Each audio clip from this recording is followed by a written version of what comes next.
2025ஆம் ஆண்டு புலமை பரிசு பகுதி 2 முதலாம் கேள்வி. இது பின்வரும் உரை பகுதியை வாசிக்க. சுமதி தனது நண்பர்களுடன் தரம் 3இல் அவர்கள் கற்கும்போது நட்ட பூக்கன்றுகள் பழமரங்கள் என்பவற்று கூட வகுப்பறை பக்கம் சென்று கொண்டிருந்தாள். தேனாறு ஆரம்ப பாடசாலையில் தரம் 5இல் கல்வி கற்கும் இந்த மாணவர் அடுத்த ஆண்டு புதிய பாடசாலைக்கு செல்ல உள்ளனர். பூக்கள் மற்றும் பழங்கள் நிறைந்த மரங்களுக்கு இடையில் சென்று கொண்டிருந்த போது அவர்களுக்கு பாடசாலையை விட்டு விலகிச் சென்ற ஆயிலம் பற்றி நினைவுக்கு வந்தது. அதற்கான காரணம் அவர்கள் இந்த மரங்களை நடும்போது அவரே தலைமை வைத்தவராக இருந்தமையாகும். அப்போது சுமதி ஐலனைப் போல வேறு பாடசாலைக்கு செல்வதற்கு முன்னர் நாங்களும் புதிதாக ஒன்றை செய்ய வேண்டும் என்று ஆலோசனை கூறினாள். அதற்கேற்ப பாடசாலையில் பிரதான மண்டபத்தில் 2 சுவர்களில் உலகப்படத்தை இலங்கப்படத்தை வரைவோம் என்பது தரிசினி யோசனையாக இருந்தது. அந்த யோசனையை வகுப்பில் உள்ள அனைத்து மாணவர்களுடன் கலந்துரையாடிய போது அவர்களும் அதற்கு சம்மதித்தனர்.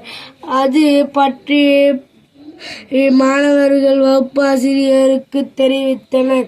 அந்த கருத்தினை ஏற்றுக்கொண்ட ஆசிரியர் அதற்கு மதிப்பளித்தது அதன் முக்கியத்துவத்தையும் விளக்கினார். இறுதியில் இந்த கருத்தினை அதிபரிடம் தெரிவித்து அதற்கான அனுமதியை பெற வேண்டும் எனவும் கூறினார்.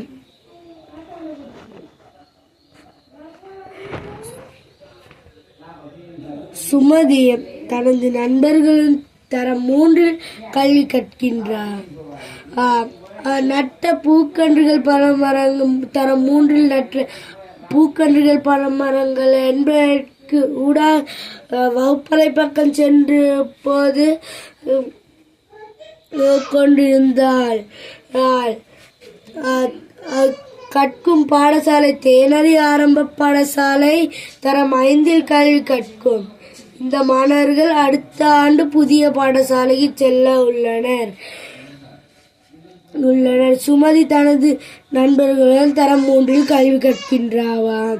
அவர்கள் கற்கும்போது நட்ட பூக்கன்றுகள் பழமரங்கள் என்பவற்று ஊடாக வகுப்பறை பக்கம் சென்று கொண்டிருந்தாள். தேனாறு ஆரம்ப பாடசாலையில் தரம் 5இல் கல்வி கற்கின்றார். இந்த மாணவர்கள் அடுத்த ஆண்டு புதிய பாடசாலைக்கு செல்ல உள்ளனர். பூக்கள் மற்றும் பழங்கள் நிறைந்த மரங்களுக்கு இடையில் சென்று கொண்டிருந்த போது அவர்களுக்கு பாடசாலையை விட்டு விலகிச் சென்ற ஆயுதம் பற்றி பூக்கள் மற்றும் பழங்கள் நிறைந்த மரங்களுக்கு இடையில் போய்கொண்டிருக்கும் போது பாடசாலையை விட்டு விலகிச் சென்ற ஆயுதம் பற்றி நினைவுக்கு வந்ததா. அதற்கான காரணம் அவர்கள் இந்த மரங்களை நடும்போது அவரை தலைமை வைத்து கொண்டிருந்தவரா இருந்தமை ஆகும். அப்போது சுமதி ஐலனை போல வேறு பாடசாலை செல்வதற்கு முன்னர் நாங்களும் புதிதாக ஒன்றை செய்ய வேண்டும் என்று ஆலோசனை கூறினாள்.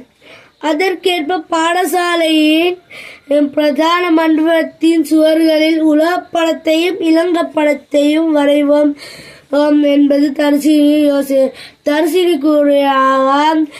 அந்த பாடசாலையின் பிரதான மண்டபத்தில் 2 சுவர்களில் உலகப்படத்தையும் இலங்கை படத்தையும் வரைவோம் என்று அப்போ சுமதியும் வைத்து சென்ற வகுப்பறையில் உள்ள மாணவர்களுக்கு இருந்தது. மாணவர்கள் கலந்துரையாடிய போது அவர்களுக்கு அது சம்மதித்தனர். அது பற்றி மாணவர்கள் வகுப்பாசிரியருக்கு தெரிவித்தார். ஆசிரியருக்கு அந்த கருத்தினை ஏற்றுக்கொண்ட ஆசிரியர் அவர்களுக்கு மதிப்பளித்தனர். அத்துடன் அதன் முக்கியத்துவத்தையும் விளக்கினார். இறுதியில் இந்த கருத்தினை அதிபரிடம் தெரிவித்து அனுமதியை பெற வேண்டும் என்றார். உரைப்பகுதியை கொண்டு விடை எழுதுவோம். மேலுள்ள உரைப்பகுதியில் குறிப்பிட்டுள்ள பாடசாலையின் பெயர் என்ன? முதல் பந்தியிற்கு தேனருவி ஆரம்ப பாடசாலை. மரங்களை நடுவதற்கு தலைமை வகித்தவர். இரண்டாவது பந்தியில் விட்டு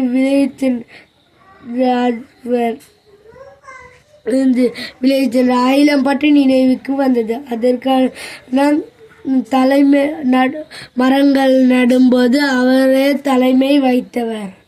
அப்பா ஆயிலன். மூன்றாவது வினாவை பார்ப்போம். இந்த மரங்களை நடும்போது சுமதி நண்பர்கள் எந்த தரத்தில் முதலாவது இருக்கின்றது? சுமதி தனது நண்பர்களுடன் தரம் 3இல். பாடசாலையின் பிரதான மண்டபத்தின் 2 சுவர்களில் எவற்றை வரைய வேண்டுமென தர்சினி யோசனை கூறினாள்.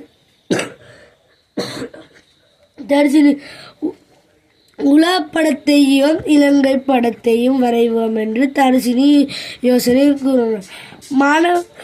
மாணவர்களின் யோசனைக்கு வகுப்பாசிரியர் இறுதியில் அதிபரிடம் தெரிவித்து அதற்கான அனுமதியை பெற வேண்டும் எனவும் கூறினார்.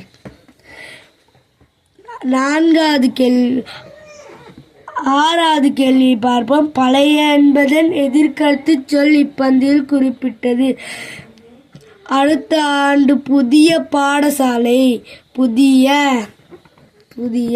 மலர்கள் என்பது ஒத்து கருத்து சொல் இப்பந்தியில் குறிப்பிட்டுள்ளது. அது என்ன? பூக்கள் மற்றும் பூக்கள் தான் இதற்கு விடை. நன்றி.